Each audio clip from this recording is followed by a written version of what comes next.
Incense burning, all All space is filled with the fragrance. All Buddhas smell it from afar. Auspicious clouds gather everywhere. With utmost sincerity, all Buddhas appear.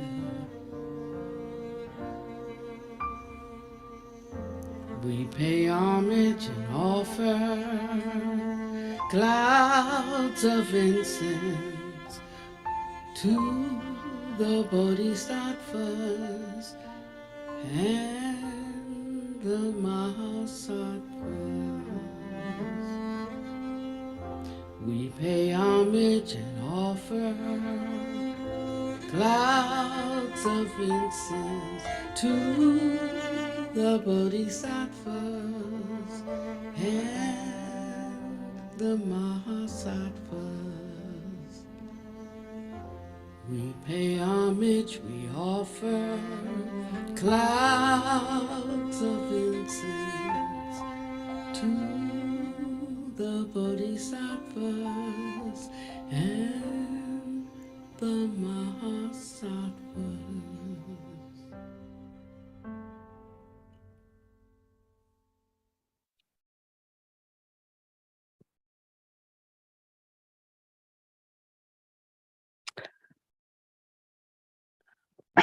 welcome, friends. Today, I want to share something with you about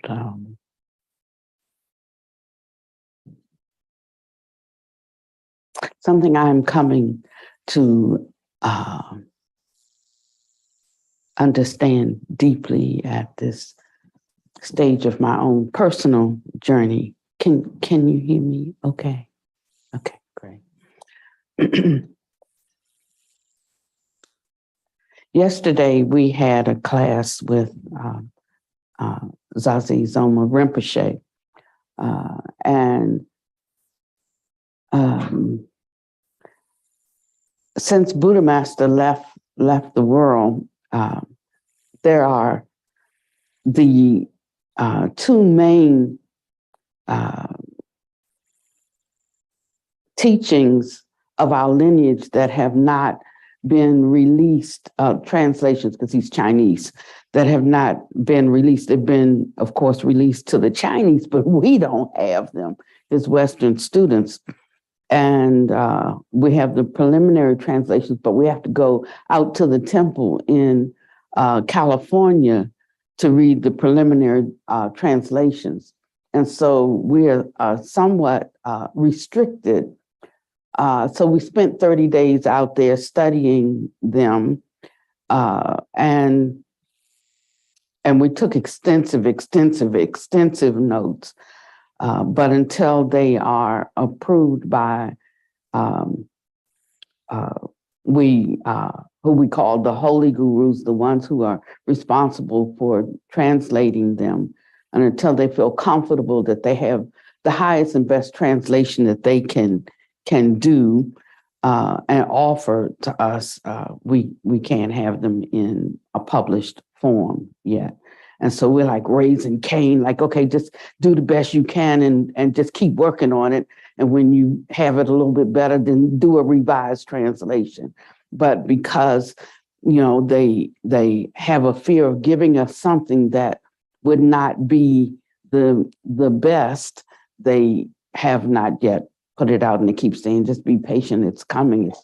But because we know that it's inadequate in its form now, we don't want to release it. We're still, and so I was very impatient with this, not happy about it at all. And I've been trying to sit with that. And I'm of a very different opinion. So we have something that's a guide. It's called the 128 Evil and Erroneous Views. And so it's taken us about 2 years to just deal with those, the one word evil, You know, in the West, we have a problem with the word evil. Chinese, they're used to that word evil. We have a different connotation of evil. Maybe it has to do with our Christian upbringing or whatever, but we just don't like the word evil. We think about evil, the devil, and so we take exception to the word evil, but evil has a sort of different connotation to them. And so we come with our biases around words, and we take such an exception to a word that we will not try to see past the word. We just have our bias with a word. And so it took a lot for me to deal with the 128 views that I needed to work with because I'm stuck on the word evil. But over the years, I have moved beyond the word evil to just try to deal with the concept. And what I found was it shifted my understanding of how I process information. And I discovered that it wasn't so much of a problem that I had with the concept I needed to work with. It was with the resistance I had to a particular word or particular phrasing. It wasn't even the concept. It was my bias against the way I held a word. But when I shifted when I got off of the word, I didn't really have a problem with the concept. And my rigidity with that caused me to lose out on something that could really help me with something I was trying to shift in my understanding around how I approach life. And I could actually become a better person, or I could lay down something I was trying to lay down in life. I could find a better way of being, a better way of understanding how to utilize principles in life that would take me where I was trying to go, but I would run up against an obstacle around languaging that would prevent me from actually stepping into the place that I was trying to step into. And so I needed to work on that within myself, not something that was coming at me, but something that was coming out of me. So I was stumbling over my own feet, my own toes.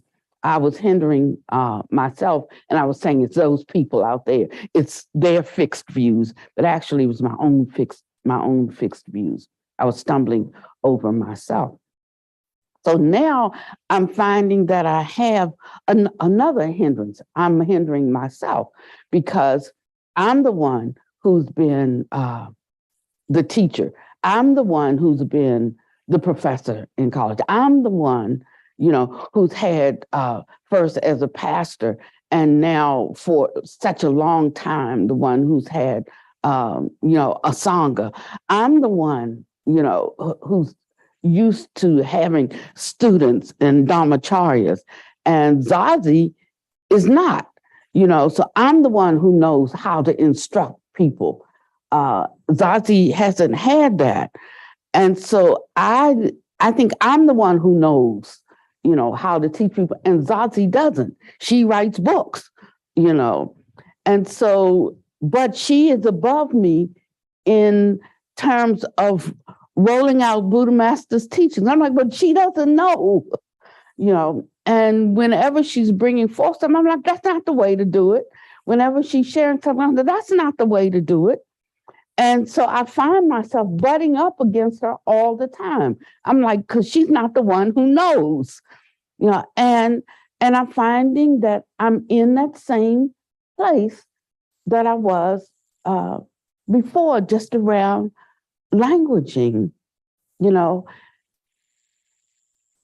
And it came to me the other day that it's just like I remember when I was a child, because I was 21 when I had my daughter. And, You know, if I hadn't listened to the doctor, who was a man, so I know he never had a baby, there are many things I would not have known how to do, how to handle. And I would have hurt the one that I loved the most, you know. And sometimes we have to listen to, sometimes we have to honor, sometimes we have to follow one we think doesn't know, one who we think absolutely does not have the capacity, you know, because they don't fit the mold in any way we think they fit the mold. But through some means, through some karmic means, they have been given the responsibility, the duty, the responsibility for carrying out something. And if we weren't thinking we were the one who knows, if we weren't arrogant, if we weren't thinking we did, then we could learn something. And if we could just take our seat that we have, then we would find we were sitting in the perfect seat to be able to contribute in the perfect way, you know, that would, we would be the right ingredient to make the cake come out right. And, you know, it just came to me. Well, maybe it's been coming to me, but one has to really, really, really get out of the way to really be able to see it. And so that's been coming to me, because every time I would try to find it, fight it, every time I would get upset about something happening, you know, it causes something to jump out that you can point to. Whenever you can point to something, you can be sure, if you're pointing outside, that you're probably pointing in the wrong direction. I can assure you, generally 99.9% of the time, when you're pointing outside, you're pointing in the wrong direction. Because everything proceeds out of one's own mind. All thoughts proceed out of one's own mind. When we come to a place of absolute rest,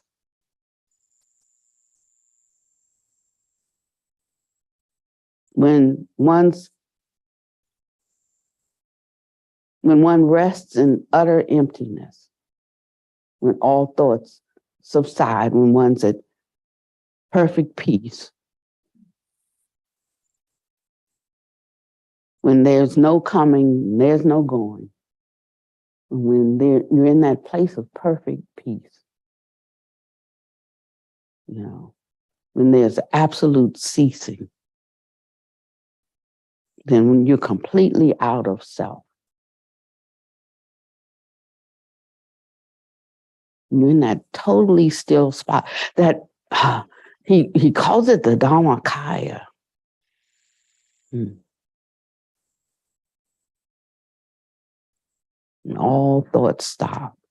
And it doesn't mean that there is nothing. It's just no place of contention. Then you'll know what that feels like. You're not wrestling against anything. And so I'm looking for that now all the time. Where is that space? Because there's a clarity that arises, that you start to know what is your part in something. Not what is, where is somebody throwing spanner in the works? You start to know what is your part in something. What is it for you to do, or what is it for you not to do? And that's how you make your perfect contribution, or you see your opening, or you understand something.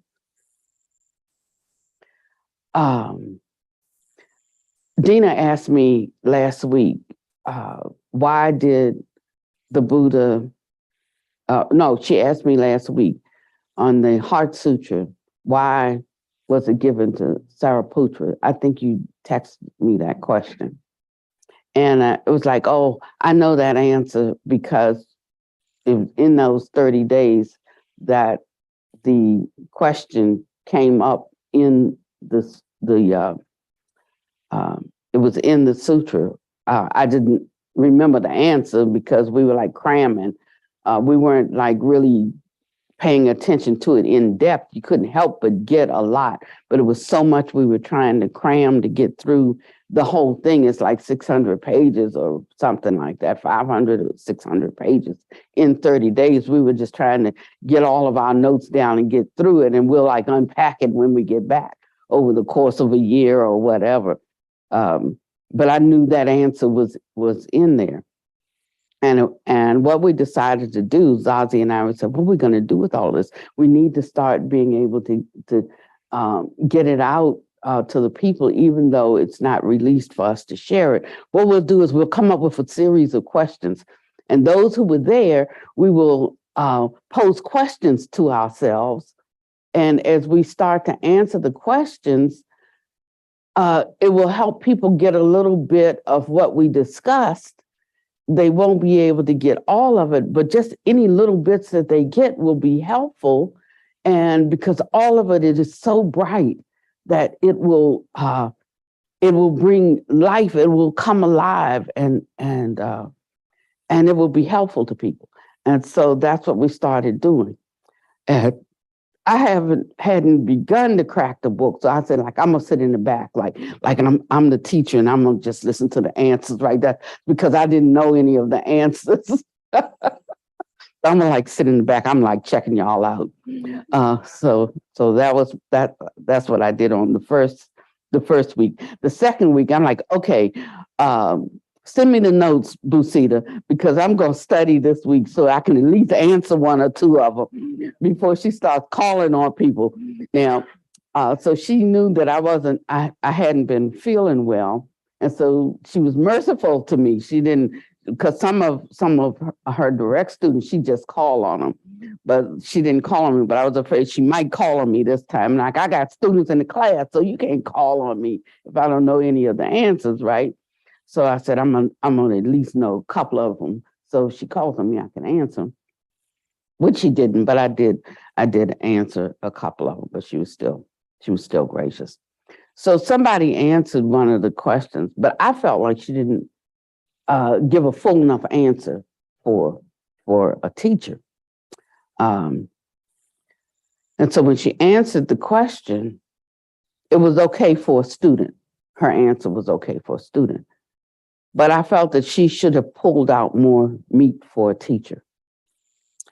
And so then I wanted to add to it. I just wanted to show another side of that. And I did. And her response was, she just went back to the answer that she gave, which I felt was a student answer. It wasn't deep enough. I couldn't let go of that bone in my own mind. I didn't say anything else, but I didn't hear anything for the next 15 minutes. Because my mind was just going on, like, that was such a good response I gave. It was deeper.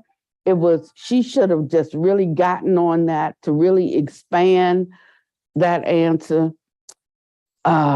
And I just wanted to go back to it again, but like, did you hear what I just said? Because it was really, really good. And like, what are we here for then if we're not gonna, like really need it and bring it out? And So then I slid a little closer to Busita because I'm going to say, Busita, did you hear what I just said? I don't want, that's how bad it was. And then something just said, stop, Paniwadi, because I wanted Busita to get it. At least I couldn't like share it with everybody, but I had one student right here I could share it with because Busita was sitting close to me. And that's how wrong it was. So this path really is about correcting oneself. That's what I'm trying to say to you. It's really not about what we do for others. It's really about when we talk about cultivation, you have to really understand, I'm saying, what cultivation is, or you will absolutely miss it. It's not appearing to be so good or appearing to be so right or thinking you are so right because you know broadly what right is. It's not about knowing what you know, but it's about in every moment being able to operate in the right mind, in the right space, to the right degree. If I could really explain this to you. With the right heart, functioning from a totally true and authentic space, melding in such a way that there is truly no self.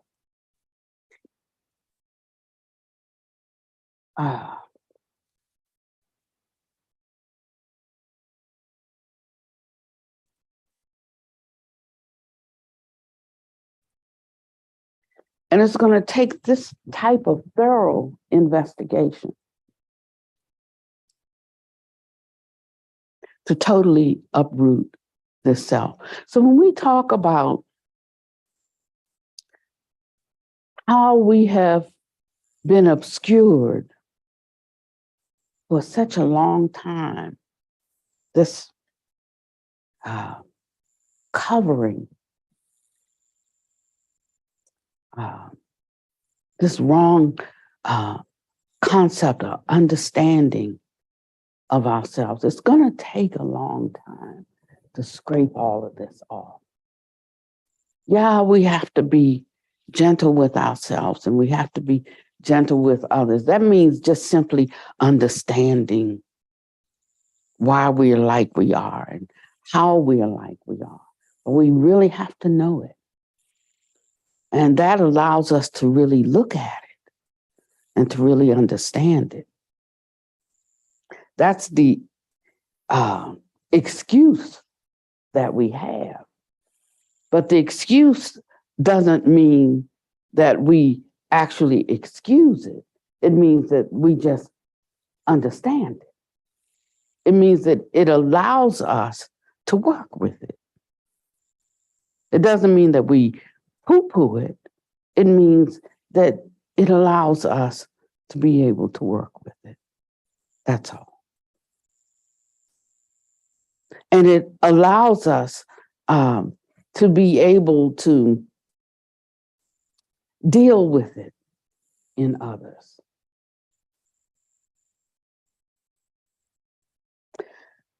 So, a sangha, a true sangha, an authentic sangha, that's what friendship is. I mean, we understand what we've organized around. So we don't just go around crapping on each other, doing the same things day in, day out, week in, week out, month in, month out, year in, year out, being the same way, decade in, decade out. No change. Because we put forth the effort to wash ourselves. We understand who we are, how we are, why we are. And we make an authentic effort because we care. We really do. We don't say one thing and do another. We're constantly putting forth that effort to make our thoughts and our words and our actions line up. And we see our progress, our step-by-step progress. And we rejoice in it for ourselves and for others. And our confidence steadily grows and builds, and the love that we have for one another grows because of that. And it's pure and it's genuine. And it's real. It's real.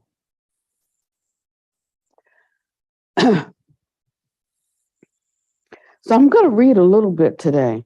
And this is the love and the respect that we have for our teachers, because one begins to take on the mind of their teacher.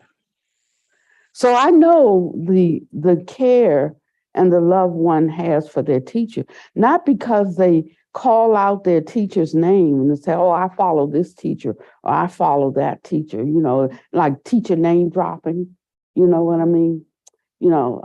But I know the love that they have for their teacher by their own behavior. If I know anything about their teacher or whatever they tell me about their teacher, like don't drop teachers' names loosely, because I remember, like, I love the Monkey King, and when his teacher released him, he had many cultivated powers, but his teacher said, don't tell anybody that I'm your teacher, because he had so many bad habits. He said, no, don't tell anybody that I'm your teacher, because he didn't want him to, like, damage his reputation.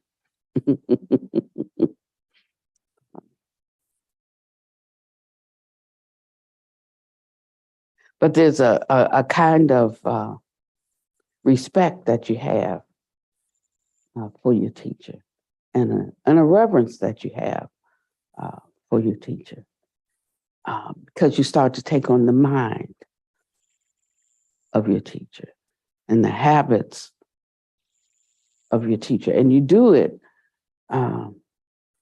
It's without even thinking about it.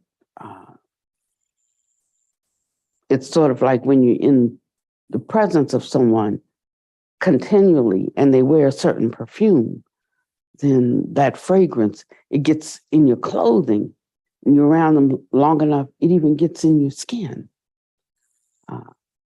It couldn't be any other way. And when you're around your teacher and his mode of thinking, your mind starts to think that same way. So it's not like you become a Paul parrot of your teacher. His way of thinking becomes your way of thinking, not because teacher said, but because your inclination starts to lean that way. I disagree with Buddha Master on a lot of things until I don't. I just keep thinking about them. When I went through those 128 evil and erroneous views, I look like I just don't get that. I just didn't. I'd tell you what he said about it, and I just say, I disagree.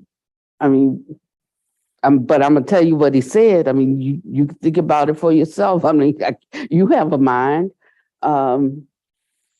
If I disagreed, I just say I disagree. But I'm still tell you what he said. I mean, you might agree. I could even tell you why I disagreed. I'm not sure I was supposed to do that, but I'm from the West. I just tell you why I disagreed, but I still tell you what he said. And I leave you to draw a conclusion for yourself. But then later on, I tell you, and I said, well, I sort of see his view, but I still disagree. And then later I said, oh, I used to disagree with that, but now I kind of see it this way. And then later, but my own mind changed in time, sometimes because some other information was added or because I'd had some other kind of life experience. Not because I wanted to agree, because he agreed. I mean, his mind is his mind, and maybe I have to come around a few more times to agree, or maybe I might never agree. But I'm not saying you have to agree. I'm just simply saying, in my own space and time, I came to see something in a different way. But not because I just wanted to, because I think he's a Buddha. So I was talking with Busita the other day, because Busita's always telling me, well, Buddha Master said such and such and such, and I'm saying, and I wanted to explain something to her, and I didn't know exactly how to explain it, because the thing about, but I did understand that sometimes speaking to a particular audience, it's yes. Speaking to another audience, it's no. Speaking to the same audience, it's no right now because he's getting across a certain point. But at another time, Shakyamuni would be saying something to that same audience. It would be yes if he was trying to get across a different point. But I shouldn't be saying that. I should just be saying, this is what he said right then. I shouldn't be second guessing or speaking for him. This is what he said, and leave it like that. Not trying to second guess. In that situation, that's what he said. That's me adding as a teacher, right? But that's what I'm coming to. That's what he said right there. My teacher would say he was speaking to that audience at that time around that situation. That's me, teacher, expanding on that. But where I'm coming to now is to leave it like that. And you use your own wisdom to figure out he was speaking to a certain audience at that time around that subject. You have to come to that wisdom yourself. So that's what I'm saying. So you have a beginning wisdom that says, teacher said. You have a middling wisdom that said he was speaking to a particular group at a particular time around a particular substance or subject. And then you have a higher wisdom. That's what he said. So you kind of flip right back to the beginning. And so, and maybe that's a greater wisdom to let someone decide for themselves that he was speaking to a particular group at a particular time and not try to interject your own wisdom into it. Are you with me? Mm-hmm. Yeah. So I think that's real good. You may not think that's so good. You might like that middling space because we like to be intelligent, but that's where I'm coming back to the simplest place and let Buddha wisdom speak for itself. And we stop trying to be everybody's teacher. That's what I'm saying. And it feels really, really good because it allows people to advance. It allows them to advance at their own level for themselves. And we kind of get out of the way and allow people's own wisdom to come up. So this space of trying to be everybody's teacher and the hindrance of knowledge can really get in the way of us advancing our own wisdom. and it can also be a hindrance to us ourselves. The hindrance of the known. We can lock or block ourselves from knowing more by us being so fixed or fixated on what we already know. As a matter of fact, it's the greatest hindrance that we have,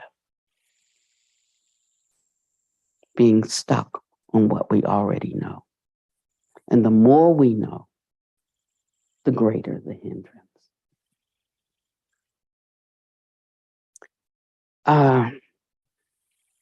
I may have already moved in a different direction from the Dharma that I was going to read today, but I'm going to go ahead and start a little bit of this and see if they come together.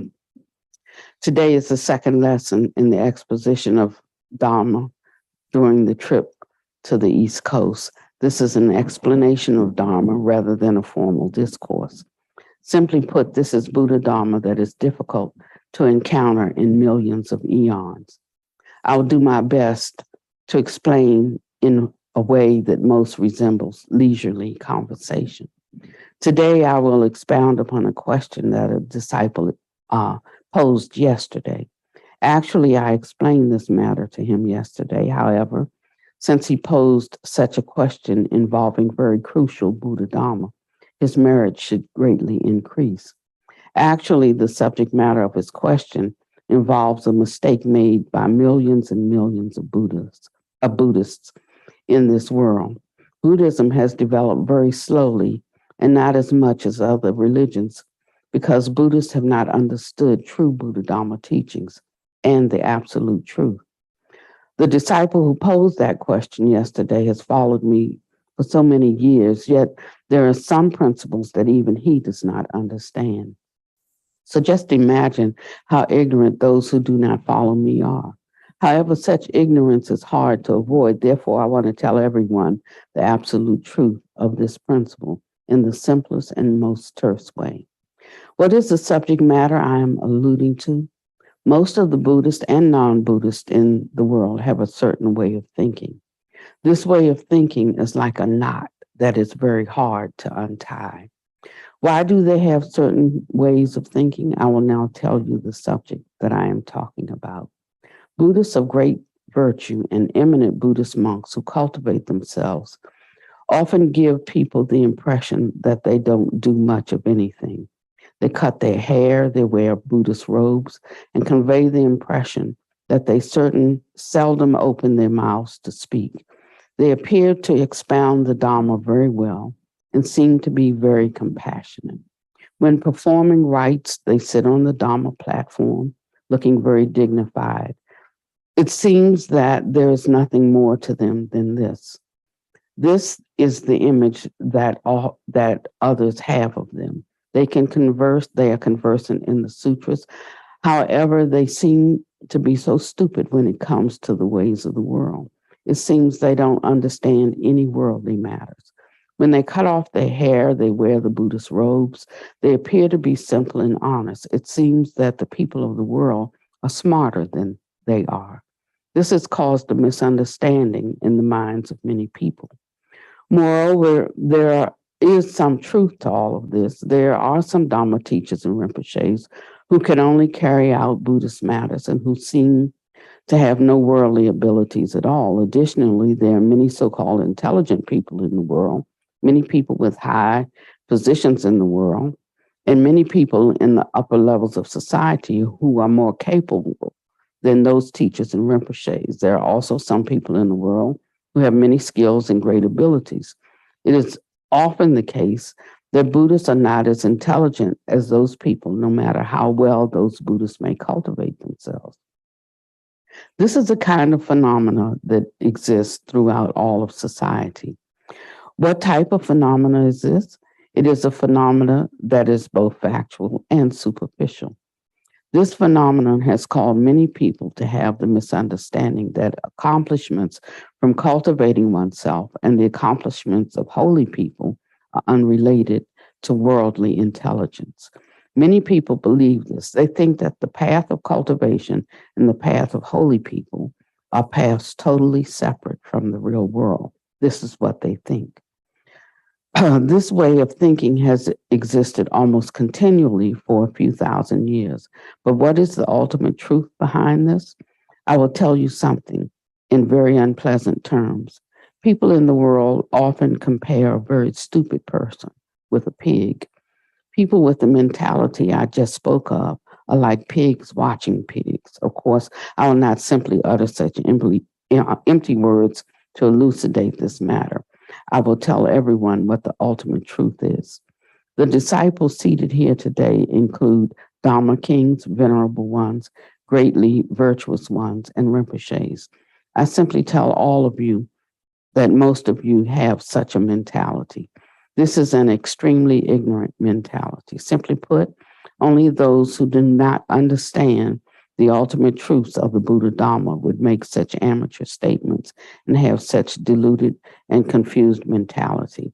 I will now directly expound to you the ultimate truths of the Buddha Dharma concerning this matter. The first principle I will expound is the relationship and differences among ordinary people, practitioners, and holy people when it comes to wisdom abilities. The term ordinary people refers to ordinary and common people of the world. They have worldly intelligence. There are two types of worldly intelligence. One is black karma intelligence, and one is white karma intelligence. Black karma intelligence is also called karmic hindrances from the accumulation of defilements. That is what people of the world have. Practitioners have what is called wisdom born of complying with the teachings of Buddhism. There are two types of this wisdom. One type is called correct understanding wisdom. The other type is called biased view wisdom. That is what practitioners have. Holy people have what is called liberation wisdom. There are two types of this wisdom. One type is called increasing wisdom. The other type is called decreasing wisdom. All right. I'll explain all of these to you step by step. I will first talk about ordinary people. Here I am referring to ordinary people are those people of the world who are quite amazing. They're very good at thinking of ways of doing things and coming up with all kinds of ideas. Monks can't even hold a candle to these people. Those people with promotions win promotions and get rich. They are extremely intelligent. They do not cultivate themselves. Although they do not have the experience of cultivating themselves, they are still so intelligent. What is the reason for this? You must clearly understand that this type of intelligence is superficial. Remember that it is superficial. I did not say that such people are truly intelligent. That is because what they have is worldly intelligence. No matter how intelligent those with worldly intelligence may be, their life is no more than a beautiful dream dreamt the night before. The dream is gone as soon as the dreamer awakens. Their intelligence is, after all, that of an ordinary person. This dream, called human life, is very short. It changes each moment. To children, this dream seems to be long. To middle-aged people, this dream seems to not be a very short. To those who are about to die, my heavens, they think, I still remember when I was young. My death is now imminent. It seems I will not last through the night. All things are mind produced, so the nights did not seem long. So just as I said, this dream called human life is very short. It is very short no matter how wonderfully intelligent you may be, no matter how amazing you may be, no matter how high an office or position you may have reached, and no matter how rich and honored you may be. In the end, worldly intelligence cannot end the cycle of birth and death. Therefore, it is an ignorant intelligence. It is based on ignorance. If a person with such worldly intelligence also has heavy black karma. He will descend into one of the three lower realms of existence after death. Despite all of his amazing deeds, this so-called intelligent person is actually most stupid. He actually has no intelligence to speak of. Why? It is because his life is a dream. No matter how good this dream may be, whenever it is over, there's nothing left of it.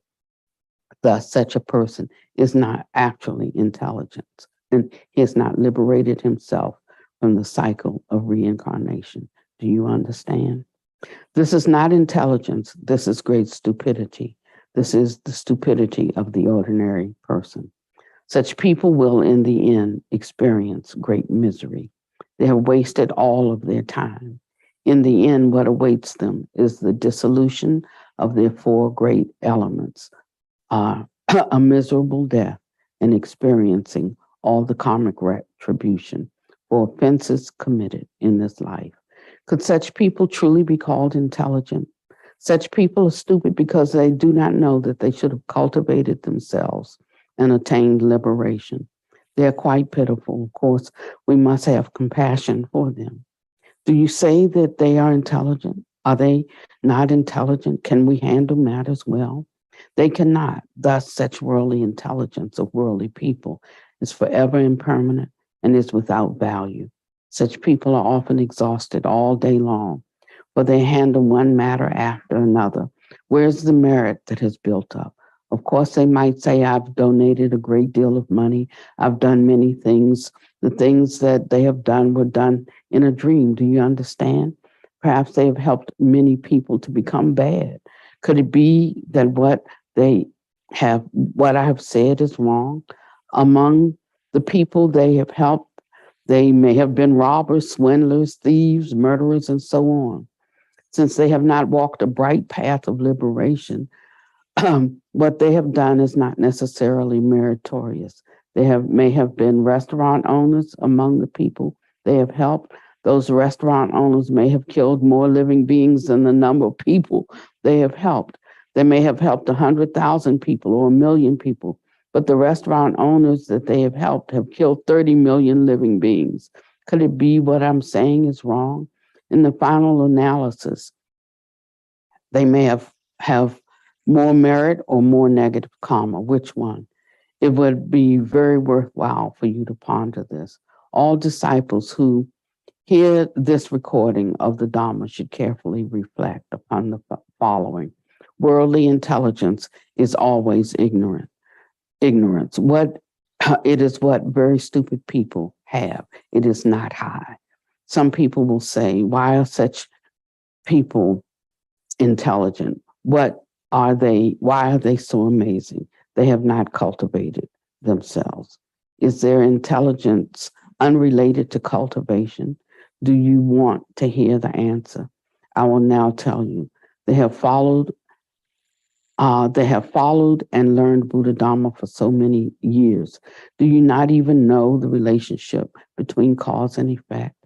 From beginningless time, they have accumulated merit from good actions based upon the law of cause and effect.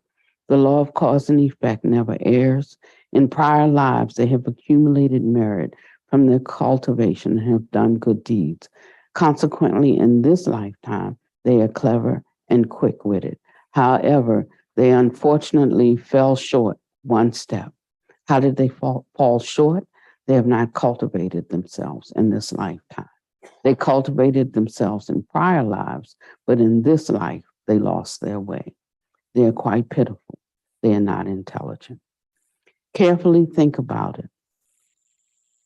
They have merit from good actions they have brought to this lifetime from their prior lifetimes. Carefully look around. Their appearance of wealth is different from the appearance of other people. Really, I'm telling you this sincerely. So what he's saying is they had good fortune in this life that came from previous lifetimes, but they did not cultivate themselves. So that's why you can see people that have good position, good wealth, fame or whatever. But because they did not continue, then they've now lost that. They didn't use it to continue in their progress. And so they have fallen Um, so in this lifetime, they're quick-witted and they're clever, based on seeds that have been planted in prior lifetimes, and because they had long ago accumulated good merit and good fortune in this lifetime. Then they didn't use it to their advantage. Okay.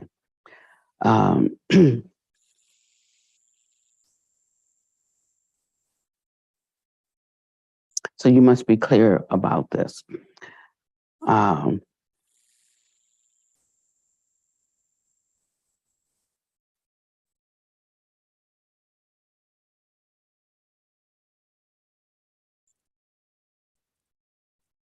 So I'm going to go into the next kind. Practitioners. Practitioners have wisdom born of complying with the teachings. They are subject to increasing and decreasing merit and wisdom. This is how it is with practitioners. They cultivate themselves in accordance with Buddha Dharma teachings and precepts. If they cultivate themselves well, their merit and wisdom increases.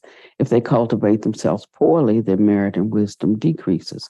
Every moment of every day, they are in the process of increasing and decreasing merit and wisdom. If they are not holy people because they've not attained control over when they live and when they will die, if they have not ended the cycle of birth and death, they can wear the robes of a Dharma teacher, great Dharma master, Rinpoche, or Dharma king. They can, there can be thousands, tens of thousands, hundreds of thousands, or a million people who prostrate to them, but they're still practitioners. Remember my words. They're not holy people. Holy people have attained liberation from samsara. All right, at this point, I must tell you something else. A Buddha attains perfect realization of the three bodies and the four wisdoms. Okay, so I want to go back to the practitioner. So a practitioner is a practitioner, and it doesn't mean that because one is a practitioner that one is a holy person. Holy is as holy does. So that means that if one it's not a fake it till you make it. That's a worldly way of looking at things and holding things. So it doesn't matter how we present on the outside. It's and that's why we talk about really being authentic. Shaoxing is true cultivation. And that's the basis of our practice. I mean, it's just useless to fake it until you make it, or to pretend for others' sake that you are something that you're not. And we get so used, particularly in the work, 'cause that's how that's just how the world is. I mean, our whole system is based on fake it till you make it. Really. And it's just a natural thing,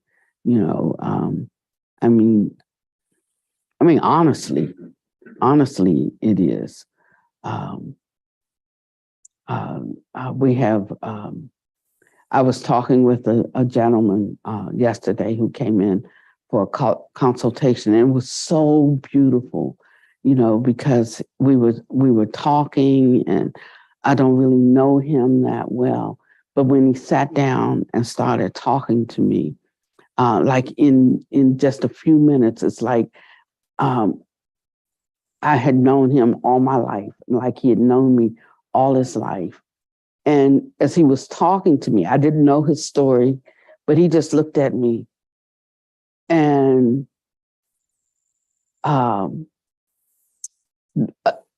tears just started to roll down my cheek. And he said, okay, the question that I really want to ask you, because he felt like he could honestly say it to me, is, and I didn't even know why the tears were rolling, like, for Pete's sake, like I'm supposed to be here, the one who knows, right? And that was like just so wrong on so many levels. Like, I'm supposed to be sitting here like ready to give this guy some kind of great wisdom answer. And all that could happen were that, tears ran. And he said, like, right now, what I want to do is tell you about all the famous people I know, Tony Robinson, and,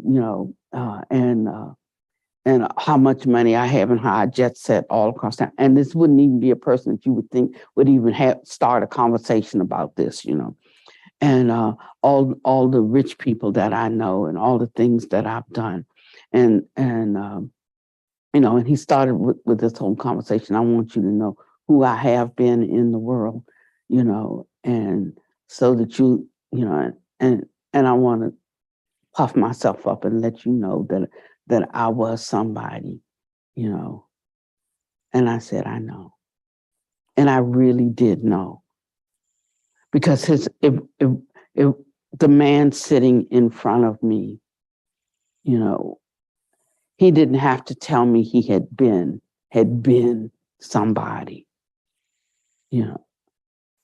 It was all over him, that he had been somebody. His greatness was so apparent. He was still who he was, in spite of the fact that at the moment there was a brokenness. There was no way to make him something or somebody else. His greatness was his own. He owned that. He was still that, even in his broken condition. And I could absolutely tell him that. He wasn't a great man because of something. He was great within himself, regardless of where he was at this particular moment. It's what I could honestly tell him. He wasn't great because of the things he had done. All of those things didn't make him great. Those were just the signs of his innate greatness. And so whatever he had lost, he could at any time regain. And then he just burst out in tears, and he just, and he said, thank you for that. Thank you for recognizing it. I said, how could it be hidden? How could it be hidden? How it's not possible that it could be hidden, And that was really, really, really, really the truth. I wasn't just telling him something. It was absolutely the truth. But he had forgotten. If it was not his station, I would have told him that. But it was absolutely the truth. But he had forgotten.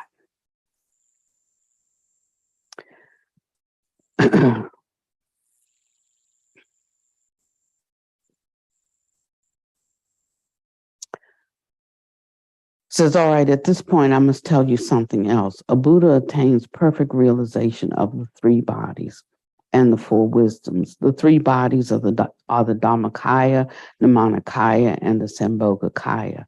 The four wisdoms are the great reflecting wisdom, the wisdom of the fulfillment of deeds, the subtle observing wisdom, and the wisdom of equality in nature.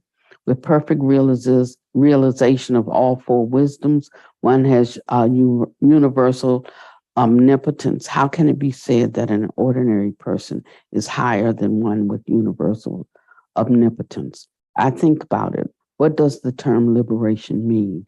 It is liberation from what? Some people will say, I know liberation means not being in the cycle of reincarnation anymore and not suffering anymore. Although this is the broad outline, liberation includes a myriad of things. Each cell within the liberated person must be liberated before impermanence is overcome. Only then can he thoroughly transform into the state of truly empty yet subtly existing. There is something besides liberating all cells. The liberated person must reach a state of liberation in everything that he learns. For example, when he writes Chinese characters, he must write them extremely well. On the other hand, he is also able to write very lousy Chinese characters to deceive you. This is a sign of liberation. He's unimpeded. He's able to write the worst looking characters and make you think they're ugly. He can pretend to be an ordinary person. He can pretend to be a beggar. However, he can then immediately turn around and write excellent characters. This is liberation that entails unimpeded, masterful control. He can at any time attain liberation in the areas of art, science, technology, and healing. When he does so, he reaches the highest level in that particular area and is not attached to it. If he has not reached such a level in a particular area, then he has not attained perfect wisdom. The four wisdoms encompass everything in the entire Dharma realm and in our conditional Dharma. Of course, a practitioner can cultivate himself, reach the highest state, and thoroughly liberate himself from the cycle of birth and death. That means can leave at any time. When he has liberated himself from the cycle of birth and death, the 8 dharmas of gain, loss, honor, disgrace, praise, ridicule, pleasure, and suffering have no influence over him. He does not do anything under the sway of any of those 8 dharmas. However, he can with great ease take out of the 8 dharmas everything that is beneficial to humankind. The Buddha specified that those beneficial things taken out of the 8 dharmas are called the 5 vidyas. The term 5 vidyas does not sound good at all. I've often said that. I said that many times in the past.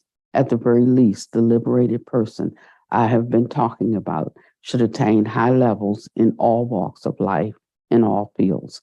I will tell you something very truthfully. Any so-called liberated holy person who appears to be as stupid as an ordinary person is not liberated, and wisdom has not opened up. You absolutely must not mistakenly think that those who cultivate themselves well might not have great skills.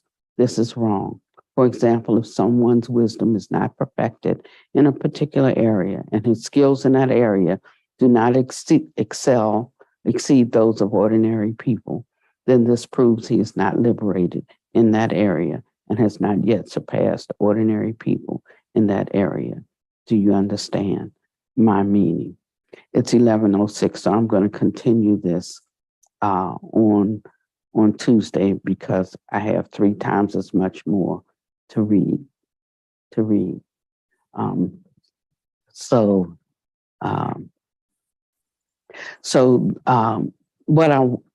reason why I want to read this is because I really want you to understand the difference in ordinary Dharma and higher Dharma. It's time to just stop going around, groveling around in empty theory. There's somewhere to go with Dharma, and it's some place to reach. It's some ground to reach if we want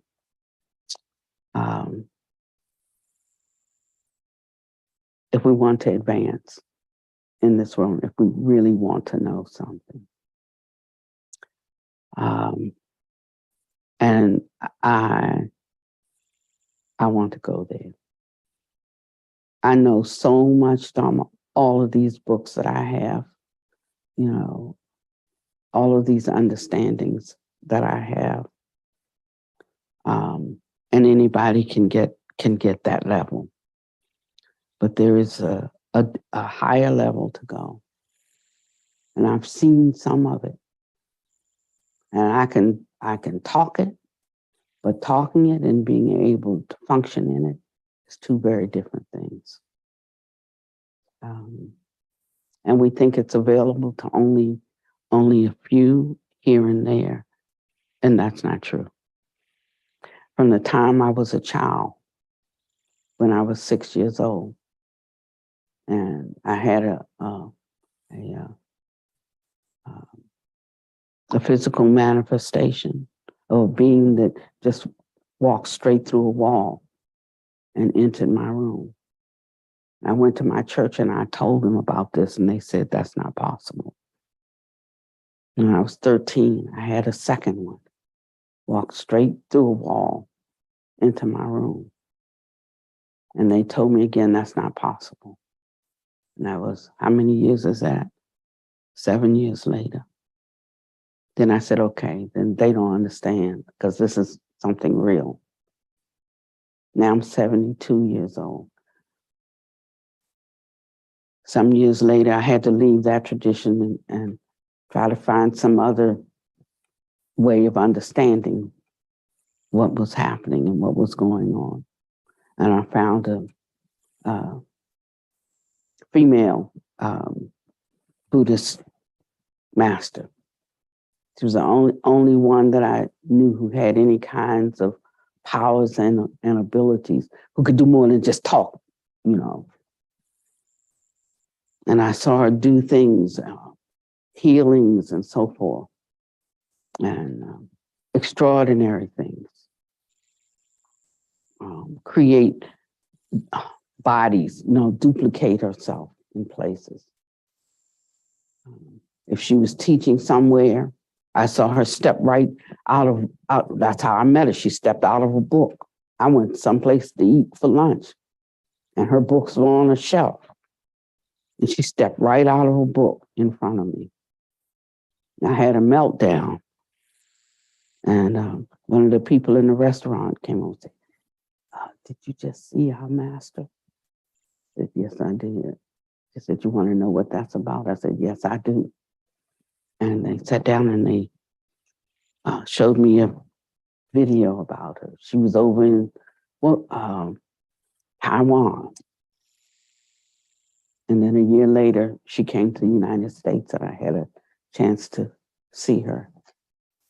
And I studied with her for a couple of years. You know, I got to see her once a year. I need somebody who's more regular. I can't go over there once a year and see somebody. So I looked for somebody else that I could study more regularly with. And I found a master out in California, and I left to be with her for a while. And I got scared because I felt like it was too much control. Hook up with somebody, so like people.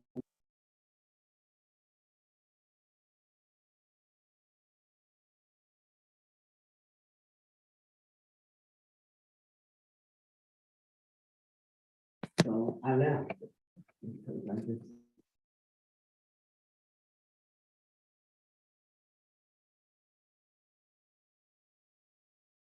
Her mind was just too great for my mind. It might have been the right thing, it might have been the wrong thing, I don't know. But where I was in my own mentality, I didn't have enough. I was just afraid of her, and I left. Well, actually, Pondideepa was with me, you know, and he said, you know what? He said, I brought you out here, and if you want to stay, he said, I'm gonna take you back, because I was married at that time. And he said, I told your husband that I would watch over you. And I think she has too much power over your mind. So I'm going to take you back to your husband. And if you want to come back on your own, then you can. But I'm taking you back home. And that's what he did. He took me back home. And when I got back home, I ended up staying home. Lost another 10 years. And I had a wonderful opportunity down the road to meet a third master. It's very rare, but I was in a different situation, a situation where I can make my own decisions, whether I wanted in this cycle of birth and death, in this life. And at 72, I have made that decision now because I see something in my view. and the experiences that I'm having now let me know that something is possible, but it takes going all the way. And so I know that, and I know how much I don't know. And I remember when I left my my congregation, left the Christian church, and I said to them that Sunday, I said, and I told everybody, so I'm not going to tell you today. But I was asking Jesus, I had done an altar call, and I said to them, we get all kinds of miracles. We at least advanced that far that when we needed something, we could just lay our hearts at the altar and we could cry out for a miracle, and we'd always get a miracle. It's easy to get a miracle. Like need something, need a blessing, we could get it. But I said, Jesus, why is it that we always need a miracle? How come we don't have the kind of wisdom that we could keep ourselves? And we didn't always need a miracle. And he said, oh, Diane, because you haven't seen the pattern. I said, well, show me the pattern, that we could really help people. We could really, be like Jesus. That's what I wanted. I wanted to be able to help people. I mean, really help people. And he said, well, I can show you the pattern, but you're going to have to step out of this.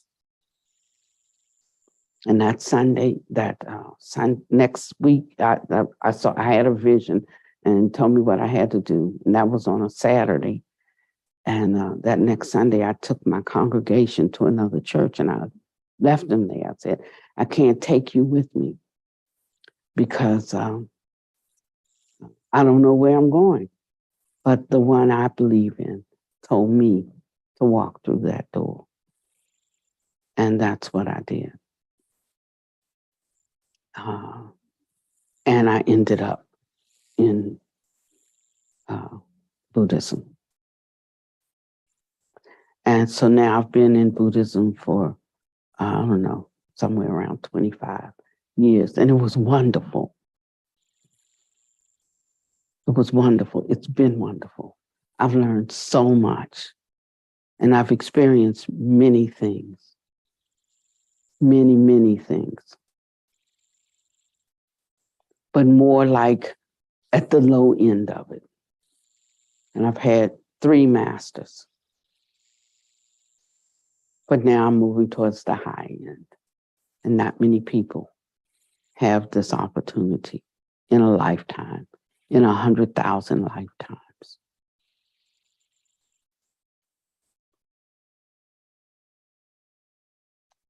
But I believe that those that are within the sound of my voice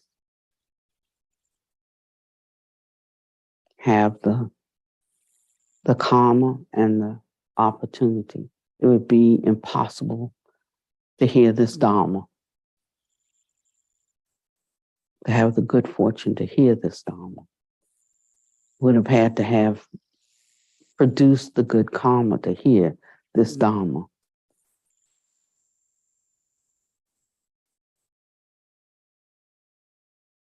To be ready for this Dharma.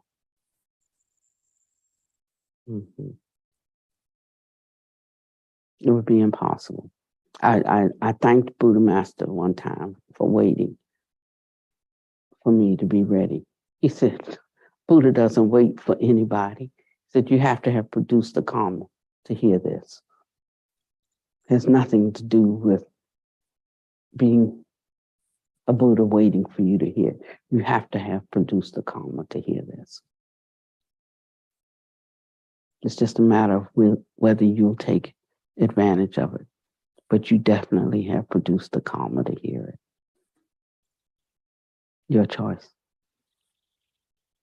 So I hope as many as this Dharma is opening up to, that you will take advantage of it and not squander your life. So something is definitely shifting. And the Learning from Buddha Academy is getting ready to open.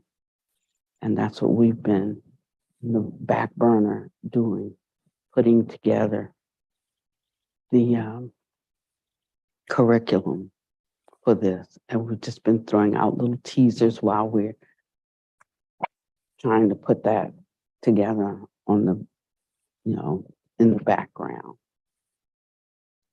And it has to be very systematic. And we've just been trying to give you a little taste because it's very different. And we hope as many of you join us in this inquiry. Go with us. So I think we have something like about 60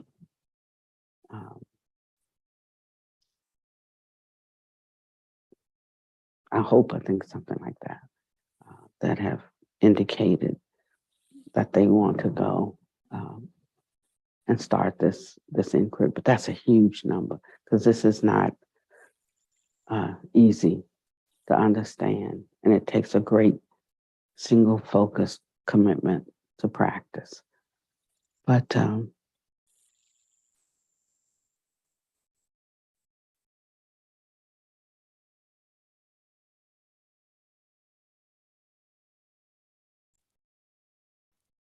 I know it's not something that can be really talked about that much. It's such a deep internal practice that lifts you to a state that is absolutely profound. The Buddha Master calls it marvelous existence. And it's inexpressible in words. I could tell you that.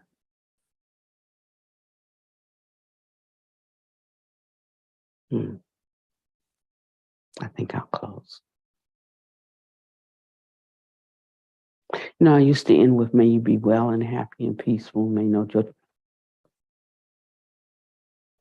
It's so not necessary. It's something so far beyond that. Really. Well, for those who don't touch the marvelous existence yet, I'll go ahead and say, may you be well and happy and peaceful. May no harm come to you and no danger. May you always be able to meet the inevitable difficulties of life, okay?